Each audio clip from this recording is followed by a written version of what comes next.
Hello Internet, I am the hero Julios, once again with another episode of the Saltmarsh vlog, and quite frankly this episode I'm a little proud of myself because I took a single sentence from the Saltmarsh book and ran with it, because again, like I've been saying throughout this adventure, one thing I don't like about Saltmarsh is how vague it is about things. However, as a DM who specializes in improv, I benefit from it being vague. So, with the Granny Nightshade paragraph here, it says, a truly ancient night hag named Granny Nightshade, who dwells in the deepest depths of the forest. She commands magic as well as a mighty wizard does, and has struck deals and bargains with several dukes of the nine hells. Her twisted fortress, Castle Spiral, this is the important part, stands at the nexus point between the Shadowfell and Orith. I have not read too much about Orith. I do need to do some more research on the lore of that, but I took the part of Shadowfell and ran with it. You see, two members of my party are Shadar Kai, if you remember from my previous episodes, which means they have lived on the Shadowfell, which is why it's pretty cool to invite something from their homeland, as well as tie their stories a little closer to Granny Nightshade, because she built a citadel in their lands. So as the party had finished off the Cambion and the imps and spine devils that surrounded them, they heard the screams of Felix in the distance. And they looked and they said, "Felix!" And then Felix appeared right behind them and said, "Hey guys," because Felix's player was back, as well as Cypress's player was back. However, Ivani's character was still gone because her player was not here this week. And Theron, the orc wizard cleric, he's gone because his player couldn't make it this week. So Granny Nightshade is shuffling around all these people in order to mess with them further.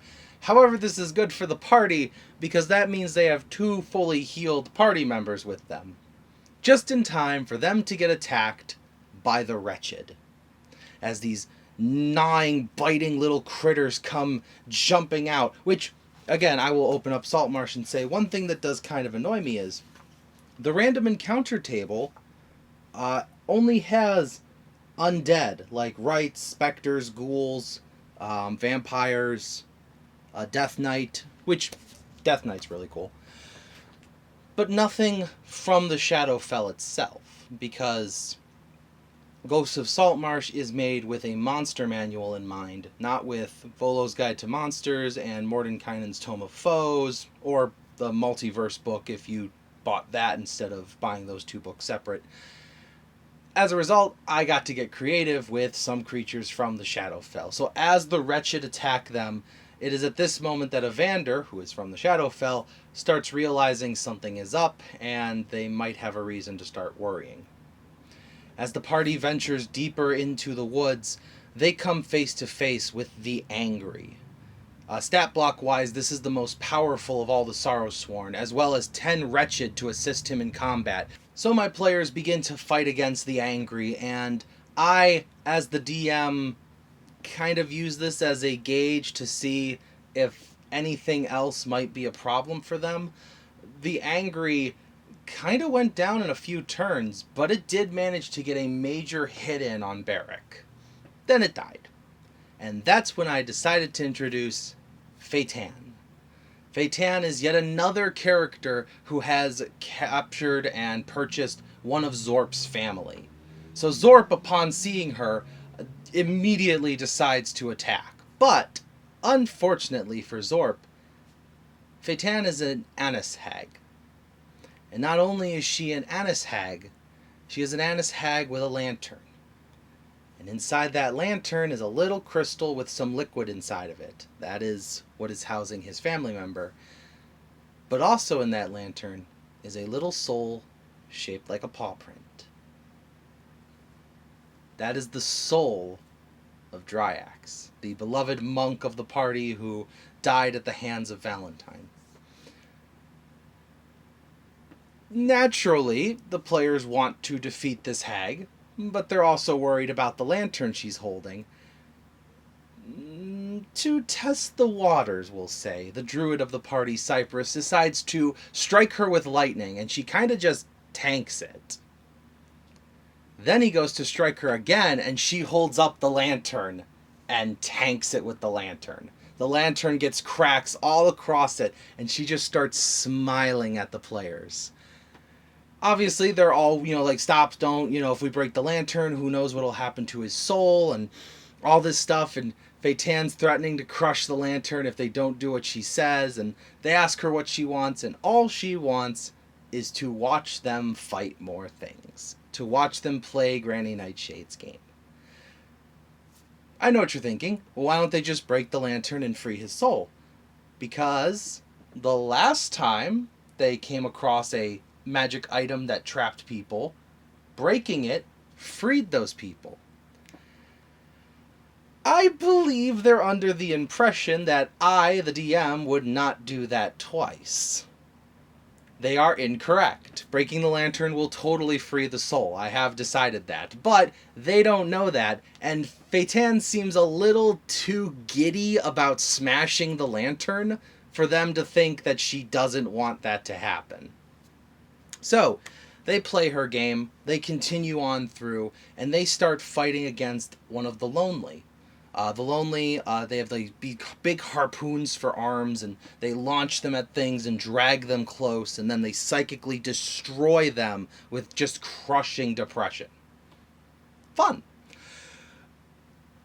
They see a Lonely holding down this green dragon and just like petting it, and the dragon is slowly dying from psychic damage, and the players decide to help free the green dragon from the grasp of this Lonely. And as they go to fight it, Phaetan tells them, no. It's too easy when you guys hit things.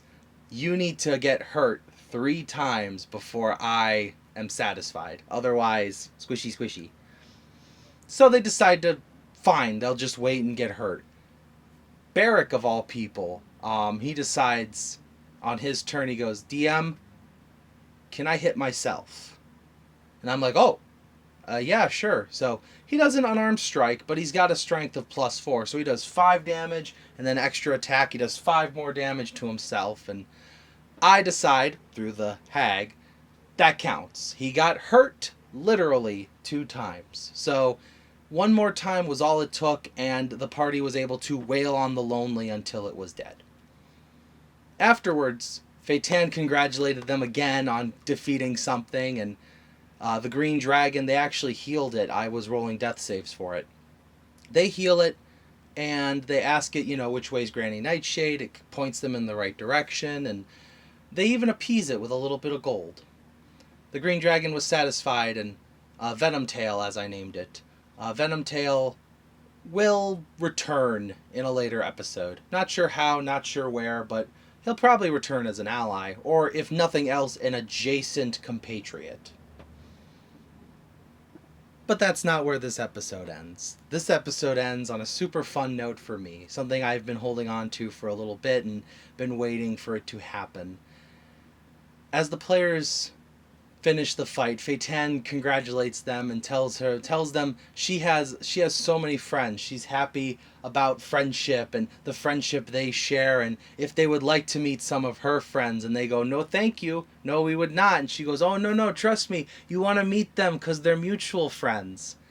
And Barrick gets clawed across the back, and I said, would you like to take an attack of opportunity? He says sure, rolls a 4. Okay, miss. The thing attacks him again. Attack of opportunity. Miss. Okay. It goes across all of you. Would all of you like to take attacks of opportunity? They all miss except one, which is enough that I needed. He goes to hit and gets affected by the Silvery Barb spell. As the party is all looking around for whatever attacked them, they see a shadow run up into a tree and then hop back down at a mangled mass of bone and sinew and fur as a winged companion lands on his shoulder. The corpse of Dryax the monk and a ghostly remain of Bean the fairy look at the party as Dryax says, "Hail and well met." So, in the next installment, the party will have to fight a zombified version of Dryax and a ghost of Bean. Now, when my players do ask me about it, Dryax did die in Granny Nightshade's domain, so she did grab his soul, and even though he was buried in Saltmarsh, they, well, it's magic. I really don't have to fully explain it, but they didn't cast anything to prevent his body from being used. Bean, on the other hand, is not actually Bean, because Bean was cremated and didn't die in the woods. Bean is actually a ghostly manifestation of Barrick's upsetness for letting him die. So Bean is not a zombie, Bean is a ghost. But not even like the ghost of Bean, it's the ghost of Barrick's memory of Bean. Long story short, these two have unlimited HP. But they will disappear when Phaetan is defeated.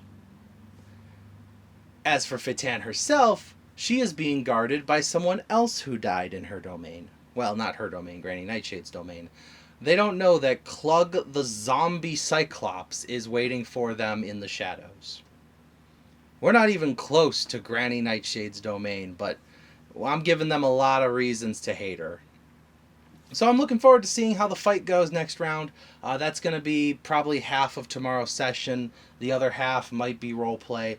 I'm wondering if maybe they'll decide to go back to Saltmarsh finally, because they've been taking short rests, but they haven't taken a long rest, and I'm not going to let them take a long rest in the Dreadwood. So, well, I mean, they can take long rests, but they're going to get attacked every time they try to. So yeah, we'll see what happens next. I know I'm excited for it, so thank you for watching as always, and I will see you in the next video. This is the Hero of Julios, Xing out.